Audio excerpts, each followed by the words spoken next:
Have you ever wondered why some women seem to command respect not through loudness, not through force, but through a silence so steady it unsettles every man who dares to challenge it? Picture a still lake at dawn, its waters unmoving, yet carrying the weight of the sky. That is the dangerous calm, the kind of presence that bends the room without lifting a finger. Men who pride themselves on power and control feel it as a quiet earthquake under their feet, because nothing rattles the ego more than a woman who does not flinch. Carl Jung would have called it an encounter with the shadow, when the facade of dominance meets the hidden truth that control is fragile. The man postures, demands, insists, but the more she refuses to react, the more his control slips through his hands like sand. This is the paradox. Calmness is not passivity, it is sovereignty. The silent oracle archetype embodies it. She is the keeper of mysteries, the one who sees without speaking, who knows without proving. When she stands in her own stillness, the projections of others collide against her and dissolve. Think of a moment when silence has unsettled you, perhaps in an argument when the other person stopped replying. Suddenly, every word you spoke felt heavy, desperate, hollow. This is the same energy magnified. Her calm strips away his performance, forcing him to confront the raw truth of his own insecurity. He cannot dominate what refuses to play the game. It is here that respect, reluctant at first, begins to grow. Respect born not from fear, but from the dawning realization that he cannot shake her center. For a woman, embodying this calm is not easy. It means resisting the urge to explain, justify, or soften the silence. It means holding the mirror steady even when he tries to shatter it. But in doing so, she flips the dynamic entirely. The one who sought control finds himself exposed. The one who appeared still becomes the unmovable mountain. This calm is dangerous because it destabilizes false authority, and once seen, it cannot be unseen. The Jungian shadow is not evil. It is everything repressed, denied, or hidden. When a man insists on control, it is often his shadow crying out. He fears abandonment, rejection, humiliation, so he cloaks himself in power. Yet when he meets the woman who does not yield to that illusion, he is forced to glimpse the wound beneath. She becomes the oracle not because she tells him who he is, but because her presence reveals it. There is a micro-shift you can practice now. The next time someone tries to provoke or dominate you, pause. Do not rush to reply. Do not match force with force.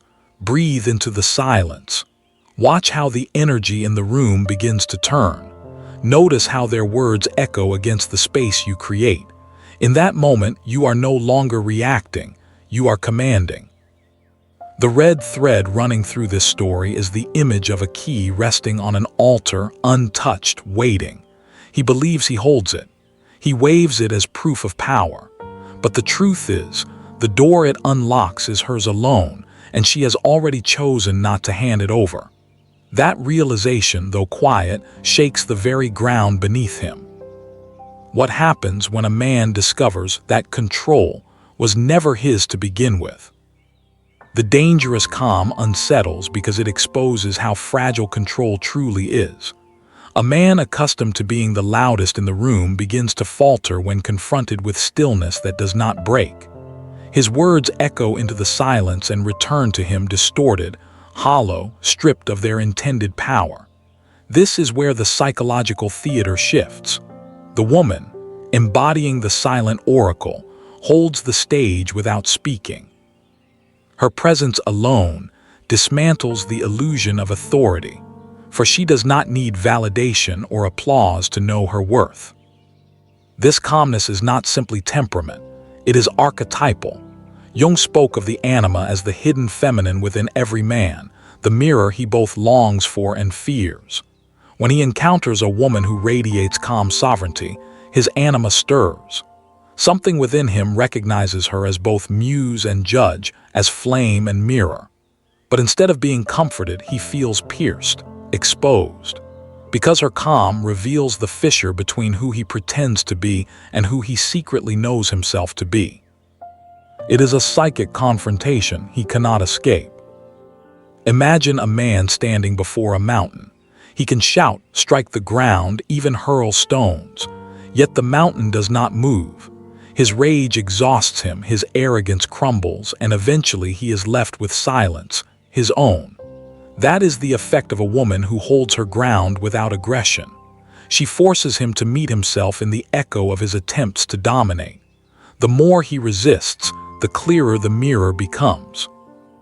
Respect arises not because she demanded it, but because he realizes she cannot be conquered. Women who embrace this archetype often feel the weight of it. Silence is heavy, and the temptation to fill it is strong. Yet each time she withholds unnecessary words, she sharpens the edge of her power. The dangerous calm is forged in restraint, in knowing that her worth is not tied to reaction. This is not withdrawal or coldness, it is the mastery of presence.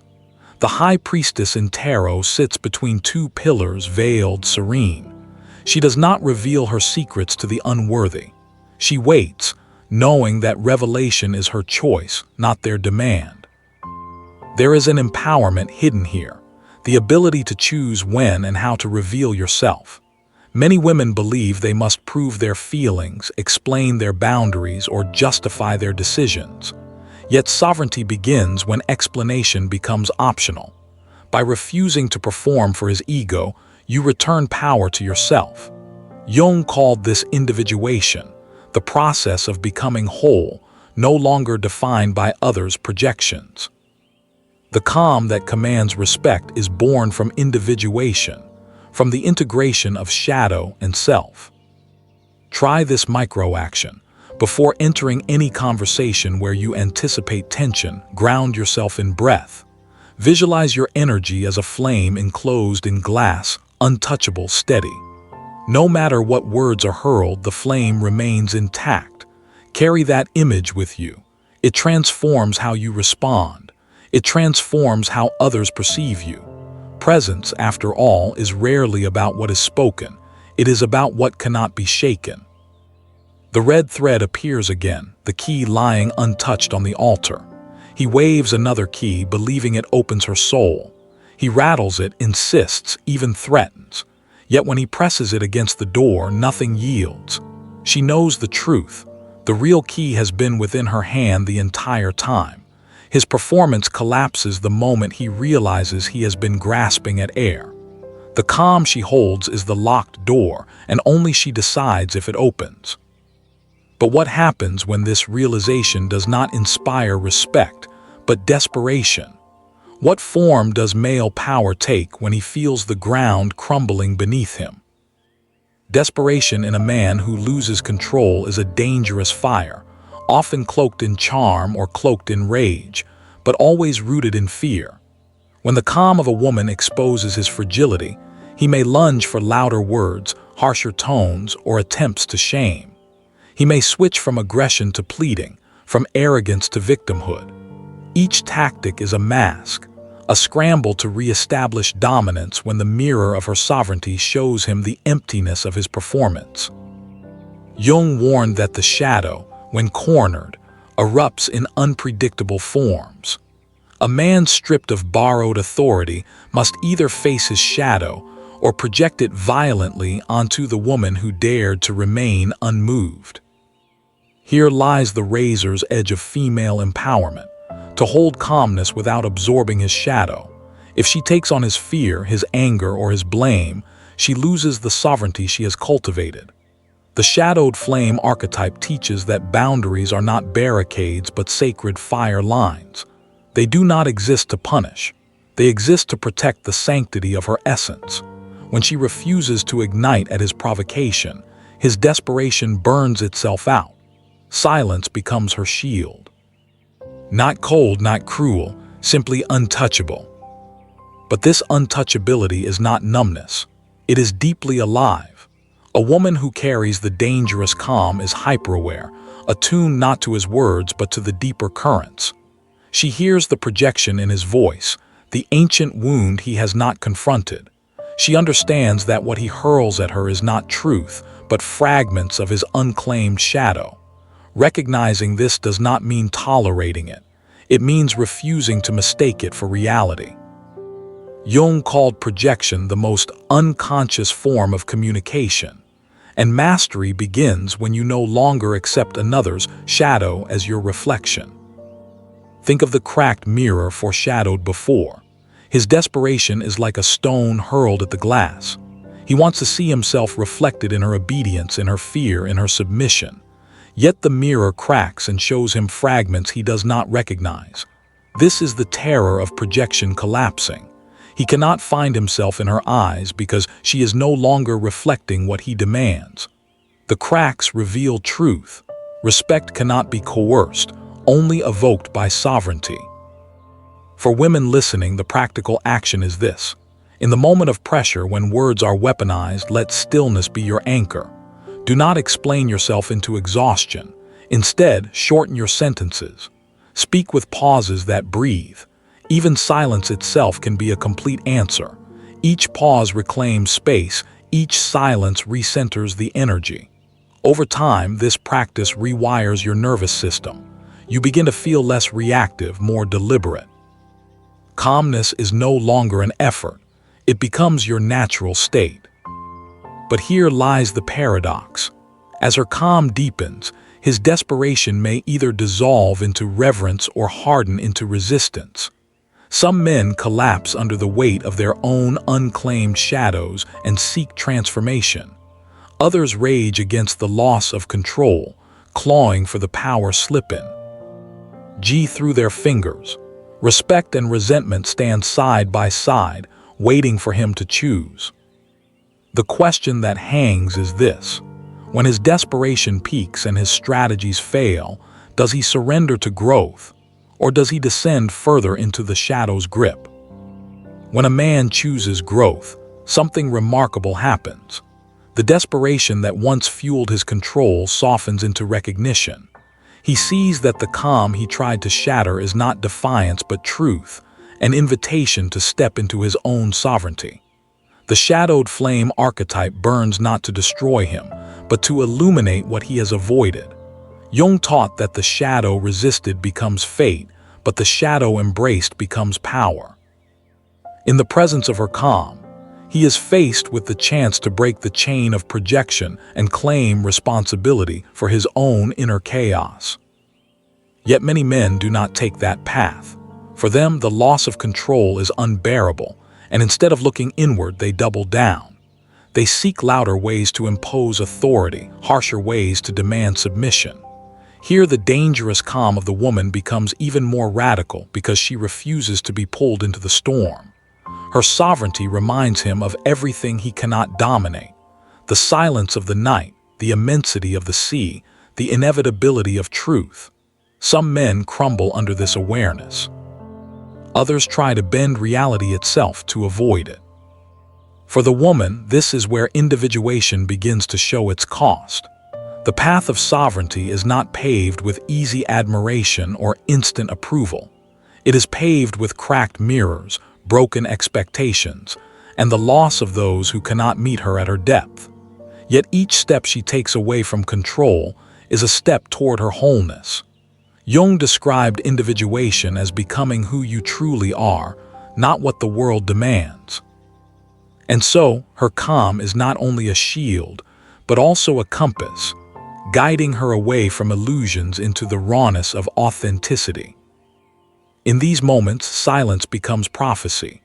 Each time she resists being baited into reaction, she signals to her unconscious, "I am no longer hostage." This repetition rewires not only her nervous system but her archetypal presence. The shadowed flame grows brighter, not in volume but in gravity. Others begin to sense it, often without knowing why. Men who once sought to dominate may find themselves unsettled, even humbled in her presence. Respect is no longer requested.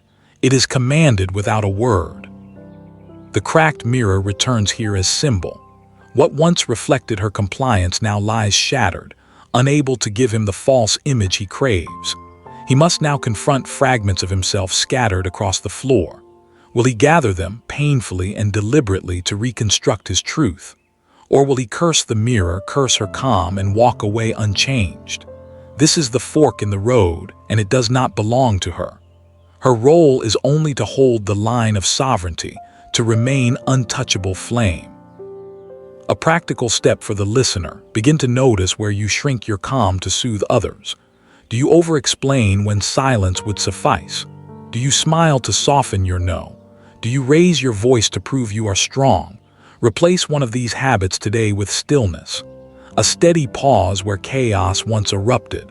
This micro-action is not small, it is tectonic. Over time, it creates a presence that no longer negotiates with desperation.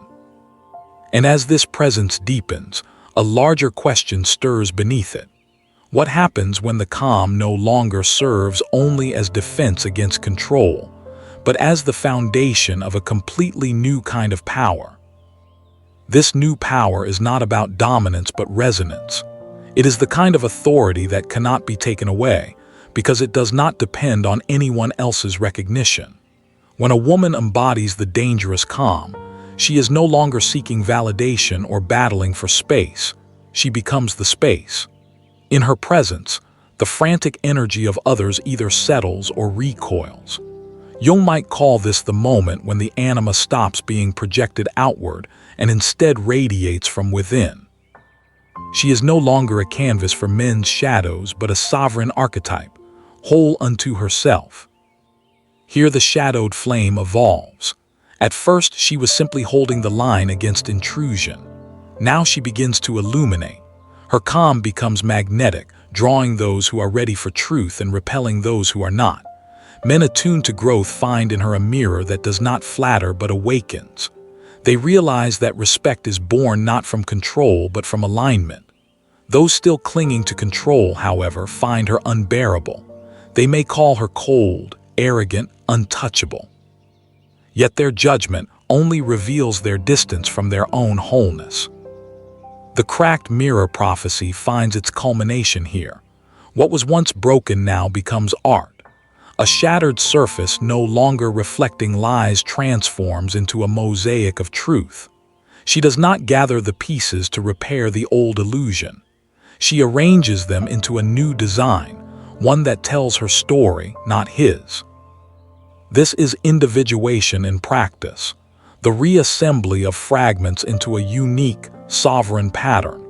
What he sees in her now is not his projection but her creation. That difference changes everything. For the listener, the invitation is simple but profound. Stop repairing the mirrors that once trapped you. If a relationship, a pattern, or an expectation has cracked under the pressure of your sovereignty, let it fall. Do not glue it back together just to make someone else comfortable. Instead, ask, what new design can I make from these fragments? This is not about rejection of others but the reclamation of self. From that act, a new magnetism arises, the kind that does not chase, does not beg, does not plead, but simply exists with undeniable force. The dangerous calm, then, is not passive. It is creative. It is the silence from which poetry emerges, the stillness before a symphony begins, the pause that makes every word afterward carry weight. A man cannot fake respect in its presence because the calm reveals what he truly carries inside. Some will run. Some will awaken. Both are gifts because both show her who is capable of meeting her at her depth. And yet the calm carries one final paradox. The more powerful it becomes, the less it needs to be performed. At first, she must practice pausing, breathing, resisting the pull to react. But in time, it becomes effortless, as natural as exhaling. She does not think, I must remain calm. She simply is calm because she has claimed the center of her own being. What then is left when control loses its grip, desperation burns out, and projection collapses into dust? What emerges in the silence after the storm? What emerges is the rarest form of authority, the quiet presence that bends reality without a single demand. This is not the authority of rank, wealth, or appearance. It is the kind that radiates from a person who has met her shadow and lived to tell its story. The dangerous calm does not argue, it does not explain, it does not compete. It simply stands, and in that stillness, others must decide whether to rise or retreat. Men who once relied on chaos to maintain control suddenly feel disarmed. Their tricks fall flat. Their words echo into nothing. They sense that the energy before them cannot be swayed by guilt, flattery, or fear. In that space, respect is no longer optional. It becomes the only viable response. Even those who dislike her cannot dismiss her. They may mock her in public, but in private they think of her constantly, because she represents the freedom they have not found within themselves. She is both threat and inspiration. Jung described individuation as the process of becoming who you are meant to be, not who society has told you to be. When a woman embodies the dangerous calm, she is no longer cast in another's play. She is author and protagonist at once. But this calm carries responsibility. Power without awareness turns into tyranny. Awareness without power collapses into fragility. To balance both requires a constant return to the inner well. That means tending to silence as a discipline, not just an accident. It means noticing when the shadow whispers temptations of control or revenge. It means remembering that sovereignty is not about superiority but wholeness. When she forgets this, the calm hardens into ice. When she remembers, the calm becomes fire under glass, controlled, contained, but undeniably alive. For those listening, the challenge is immediate. Can you sit in silence the next time someone provokes you? Can you allow the tension to hang in the air rather than filling it with defense or justification? Try it once. Notice the shift. The other person will reveal their truth quickly, because silence is a mirror more ruthless than any words. That small act is the doorway to the calm that commands respect. And what of men? For those willing to confront their own shadows, encountering this archetype is an initiation. Her calm forces them to face what control has been covering all along: fear of abandonment, fear of inadequacy, fear of exposure. If they can endure the mirror, they grow. If not, they retreat into smaller worlds where projection feels safer. Either way, she does not move. That is her gift and her danger. The cracked mirror has now become a window.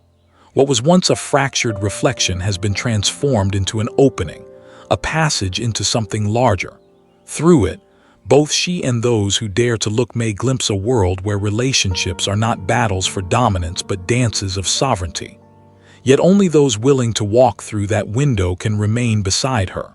The rest will always linger outside, rattling the glass, wishing for access to the calm they cannot yet bear. So the final question lingers in the air like smoke after flame. When silence itself becomes your weapon and your crown, will you wield it with vengeance or with vision?